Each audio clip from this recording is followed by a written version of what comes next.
ഒരു സൈറ്റിൽ ബെൽറ്റിൻ്റെ വർക്ക് കഴിഞ്ഞാൽ അടുത്തതായിട്ട് തറ ധരിപ്പിക്കുക, അതായത് മണ്ണിട്ട് ഫില്ല് ചെയ്ത് കോമ്പാക്ട് ചെയ്ത് ഓരോ ലെയറായിട്ട് കോമ്പാക്ഷൻ ചെയ്യേണ്ടത് ആവശ്യമാണ്. അത് കഴിഞ്ഞാൽ ഇമ്പോർട്ടൻ്റ് ആയിട്ടുള്ളൊരു സംഭവമാണ് ബ്രിക്ക് ലേഔട്ട്. ബ്രിക്ക് ലേഔട്ട് എന്ന് പറഞ്ഞു കഴിഞ്ഞാൽ ഓരോ റൂമും നമ്മൾ ബ്രിക്ക് വെച്ച് കറക്റ്റ് അളവ്, ഡോറിൻ്റെ മെഷർമെൻറ്റ്, വിൻഡോയുടെ ഹൈറ്റ്, സിൽ ലെവല്, ഇതെല്ലാം നമ്മൾ ശ്രദ്ധിക്കണം. ഈ ദിവസം, അതായത് നമ്മൾ ബ്രിക്ക് ലേഔട്ട് വെക്കുന്ന ദിവസം ക്ലയൻറ്റിൻ്റെ സാന്നിധ്യം ഉണ്ടാവുന്നത് വളരെ നല്ലതാണ്.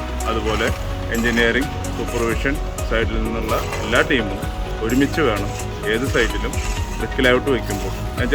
ചില തീരുമാനങ്ങൾ മാറ്റം വരാം, ചില തീരുമാനങ്ങൾ നമ്മൾ എടുക്കേണ്ടതുണ്ട്. ഇങ്ങനെയുള്ള എല്ലാ കാര്യങ്ങളും തീരുമാനിക്കുന്നത് ബ്രിക്ക് ലേഔട്ട് ചെയ്യുമ്പോഴാണ്.